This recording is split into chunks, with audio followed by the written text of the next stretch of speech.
Welcome back then to the France 24 debate. Egypt, a dangerous stalemate. Let's remind you of our guests. So here in the studio, we've got Myra DARIDAN, who's an Egyptian author and researcher. Thank you for being with us. On the other side of our studio, two guests who've been very vocal so far in our debate. Mohamed SALEM is a journalist here with France 24's Arabic channel, but an Egyptian with lots of thoughts and feeling for his country. Thank you, sir, for being with us. Next to Mohamed, Gianni, who's Europe correspondent for CartaCapital, a man with great knowledge of Egypt and the Middle East and North Africa.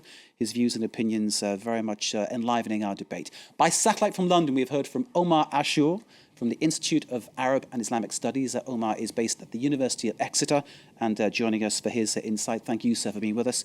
And waiting for us patiently from the Muslim Brotherhood in Cairo is Hamza ZOBAA. Hamza, I'm going to start, as I did in the first half, with you and put maybe a provocative question to you about Mohamed Morsi.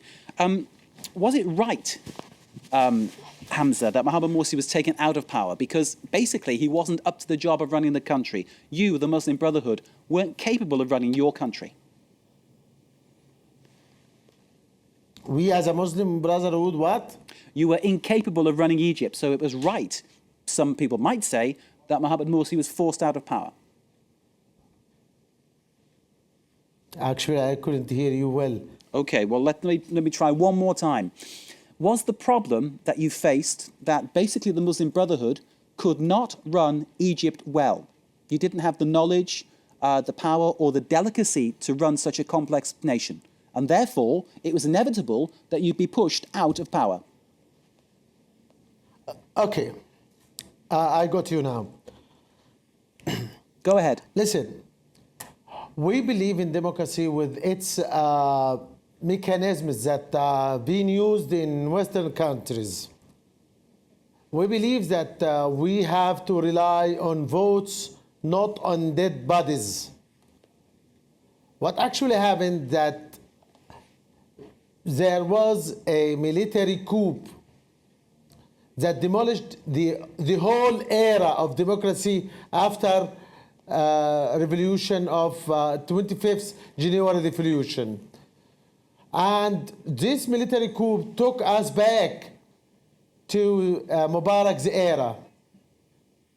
So we are not fighting for Morsi, for presidency, but fighting for our rights to express ourselves, to live with dignity, to make our own democracy as any other people and nation worldwide. That's why when someone look at our stand now and the position now, he may got wrong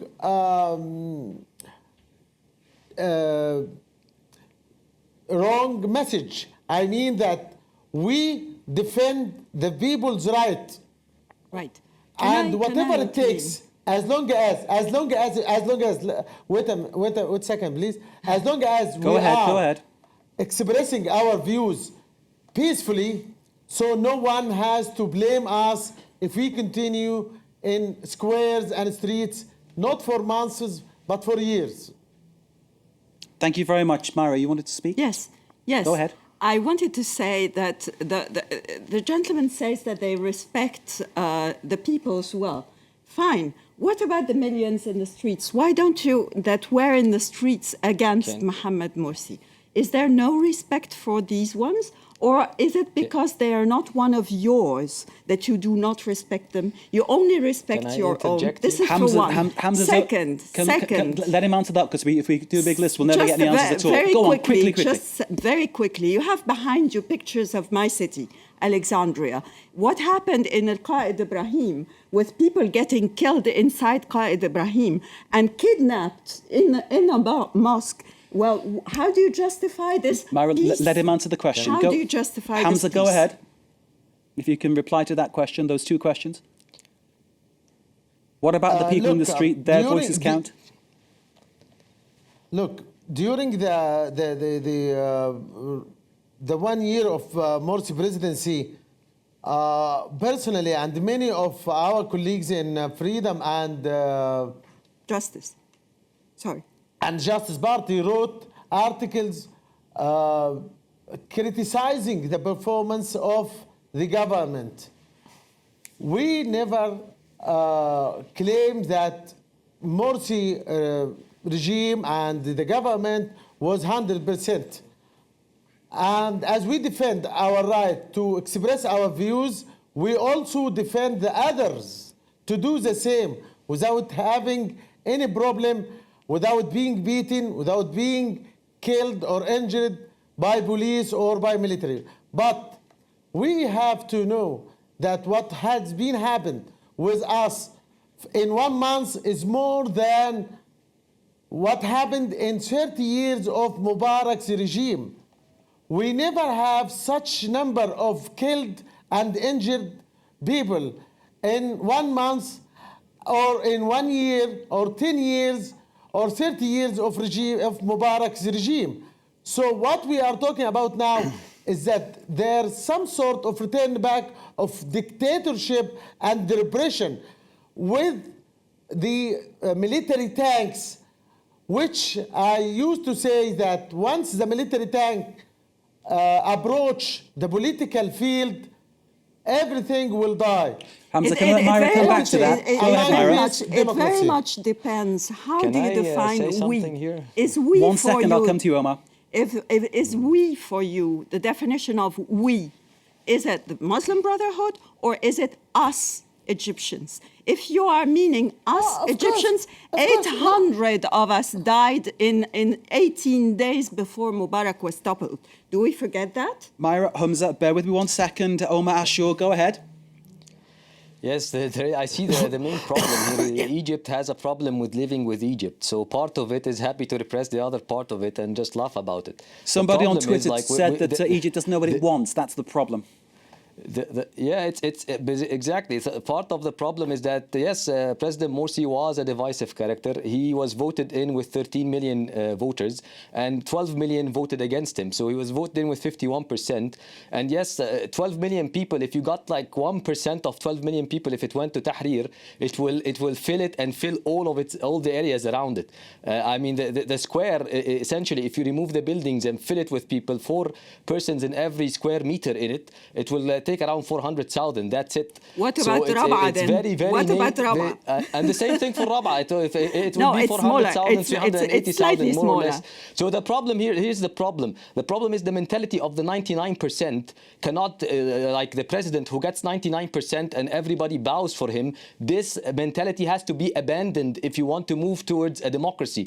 Democracies, elections divide. Allende in Chile was voted in with 36%, and Pinochet, when he came, yes, people were clapping for him, but his methods did not lead to a democracy. His methods led to a military-dominated country with a civilian facade in front of it and with massacres. And yes, the right clapped for the massacres of the Omar, left would in you Chile, agree with one of our people who's contacted us on anything. Twitter saying that Egypt has rejected political Islam?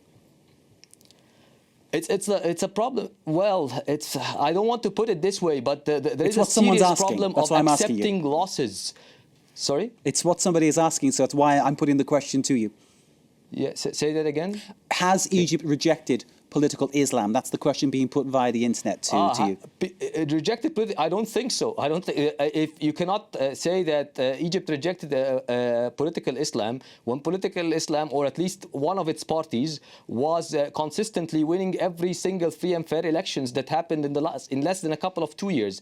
I think what would happen if the next elections were to come in and the freedom and justice would have came in before the coup, they would have lost. The first time they came in, they went in with the parliamentary elections, they won 40%. 40% when you were permanent opposition repressed. There was a lot of sympathy. And you can, now they promised and they did not deliver. So you pay a price for doing that when you go in the elections. So the next elections they would have lost, but they will still have their core supporters. Being in opposition, they say, is easy. Being in government is very, very difficult, don't they? I have some comments, please. Oh, go ahead, Hamza, please, go ahead. But please be brief, because I need to bring in the guests here. Okay. First of all, squares are not the judge. We said that people in Tahrir, like those people in Rabaa al-Adawiyya, but actually what is decisive is the voting of the people. When you But you were happy when the square, when the people overthrew Mubarak. Yes, Weren't absolutely. You were very happy when the square and the people were with you. we are happy now with Rabaa and with the anti-military coup, but this not decisive. That's what I would like to say. Second, that to those who I'm not said happy that, with all the deaths. If you are happy, that's up to you. But I'm let me not continue.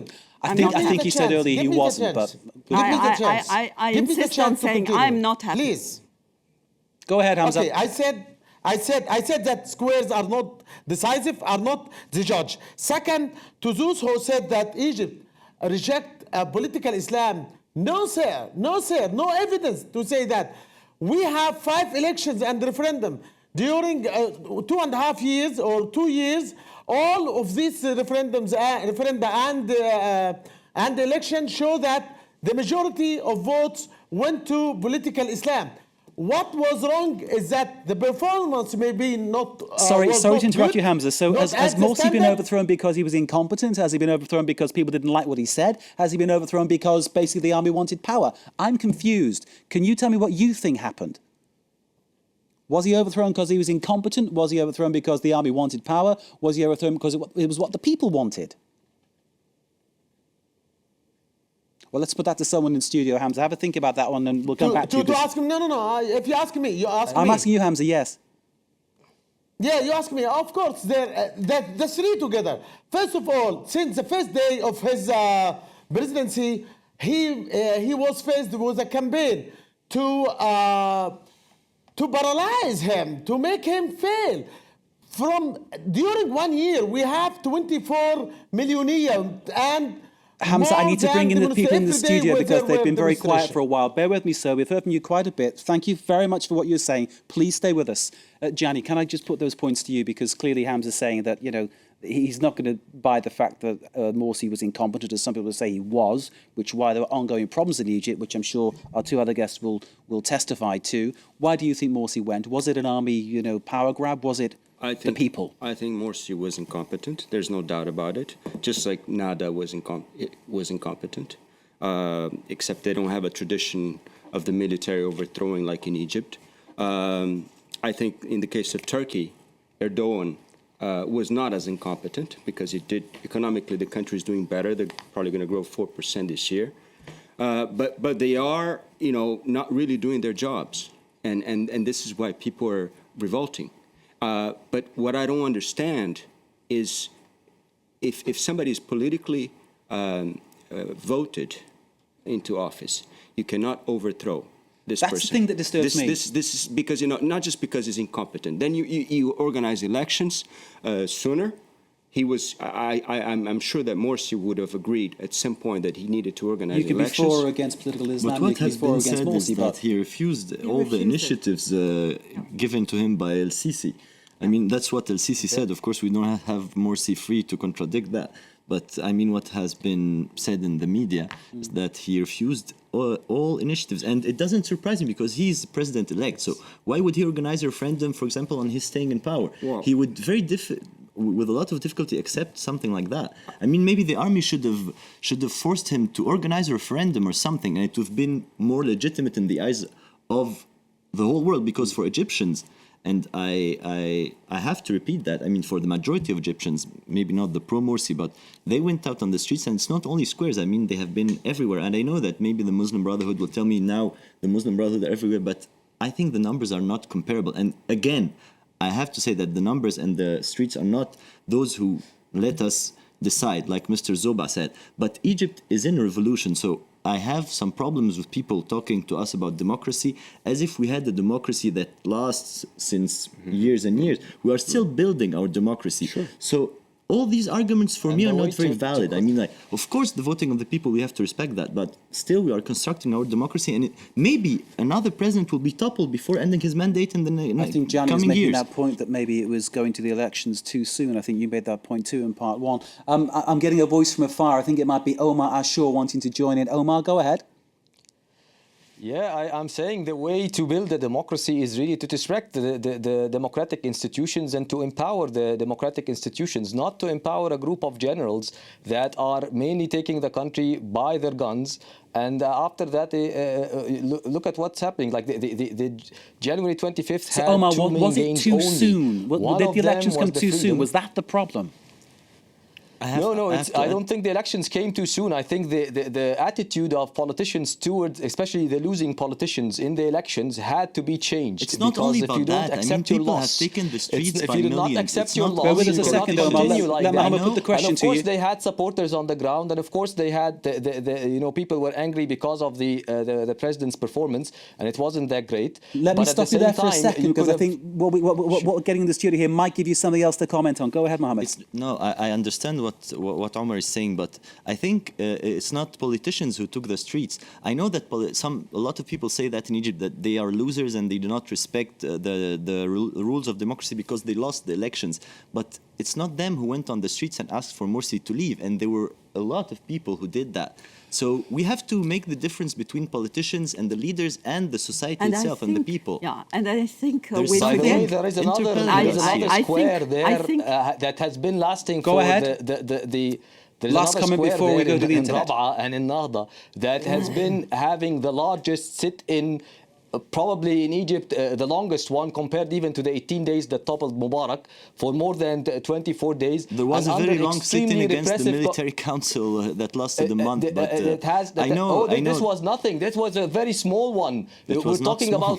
about tens or hundreds of thousands No. in the The street sit-in under against extremely the hazardous military council conditions. in Tahrir, No. that was No, that just ended to be the fair, first to be day fair, of We are Ramadan 2 years defining ago. democracy that by a happened under sit-in. Mubarak was the Are we camel battle. defining We're talking here democracy about by a a couple of sit-in? massacres that happened to them, Of course. and they're still Omar, there in the streets. So Omar, it excuse is- me, Omar, excuse me for It is a interrupting. very, You're very contradicting Myra, yourself here. intense situation at You're the moment. contradicting Sorry? yourself here. You're measuring the How power so? of you're measuring the power of the protest from the Muslim Brotherhood side on the length It's not, of a by the way, sit-in. it's not the Or on power of the protest of the Muslim come Brothers on, because have there we- are have you- quite a have few you- factions that have you I know had a myself who are chance- there. They're have not you even had a Islamists. chance, Omar?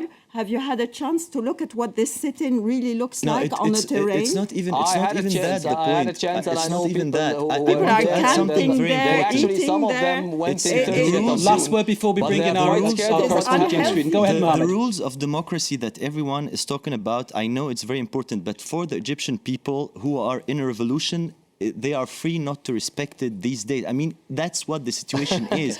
And You're many taking down persons. the democracy now. The problem is, what you're seeing is that you had only 2 gains from January.